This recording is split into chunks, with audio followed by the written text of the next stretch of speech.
Hey there, Christy here with your latest installment of a Tidbit Tuesday. And in this video, I want to talk about cookies. Now, there's two key different kinds of cookies. There's these kinds of cookies and there's these kinds of cookies. But the kinds of cookies that I want to focus on today are these kinds of cookies right here. And the reason why, or the inspiration behind making this video today, is specifically because one of the common things that we encounter when we're helping troubleshoot issues with clients is they are making changes to a web page, they're adjusting something like pricing on a product or something like that, and what they see on the screen doesn't match the changes that they've made. And one of the things that we always say first and foremost before before we spend hours and hours and hours trying to find a problem that doesn't really exist is ask you if you've cleared your cache and your cookies. Now, the reason why this matters is because a lot of times the changes that you've made have been successful, but the cookies are preventing your page from displaying information that you've changed, which doesn't necessarily mean that the changes haven't been made. It just means that your cookies in your computer are showing essentially an older version of that page. So from the most simple term, or exactly, what is a cookie as it relates to our websites and our technology it is little pieces of information or code that are stored on your computer that allow you to have that page load faster.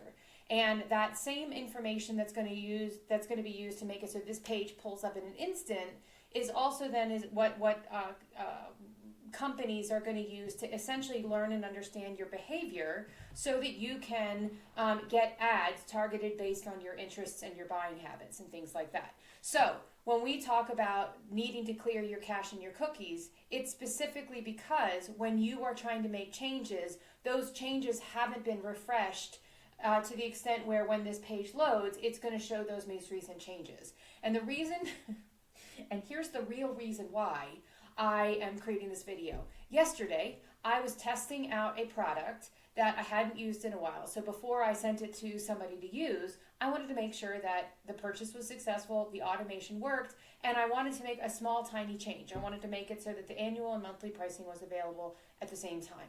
But I'd already pulled the page up in my browser, and so when I made the changes, and then I went to go look at the payment link, it was still showing the original version, and I didn't want to clear my cache and my cookies because I'm lazy.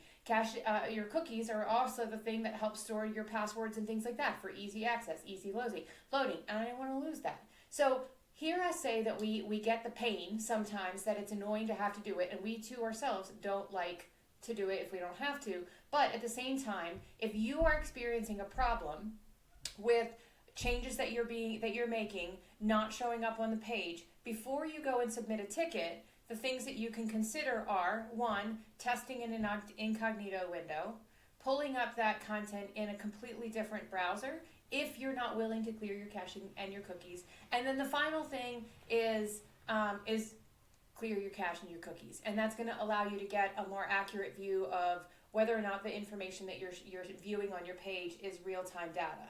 Because the reality is, I made those changes to that quick payment link. I could have sent it to her. She would have seen both of those two payment options because she didn't have it in her cookies that there was only one payment option available. So, for her, it wouldn't have been a problem. For me, it was because the page had already loaded. And then here's my last little 2 cents because, we're all about privacy. And I'm not here to tell you anything about, care about it or don't care about it. But what I will say is here's my 2 cents on it from a consumer standpoint. I would rather have you sell me stuff that I actually care about than you sell me stuff that I don't. So for me, sometimes I'm like, hey, you know what? Track my cookies because I would rather have you sell me this cute little outfit than this random, thing for truckers because I'm not a trucker. You know what I mean? So like when they don't have any information, they just throw shit at you and hope for the best. So there's my final 2 cents. Hope that helps. As always, let us know if you have any questions.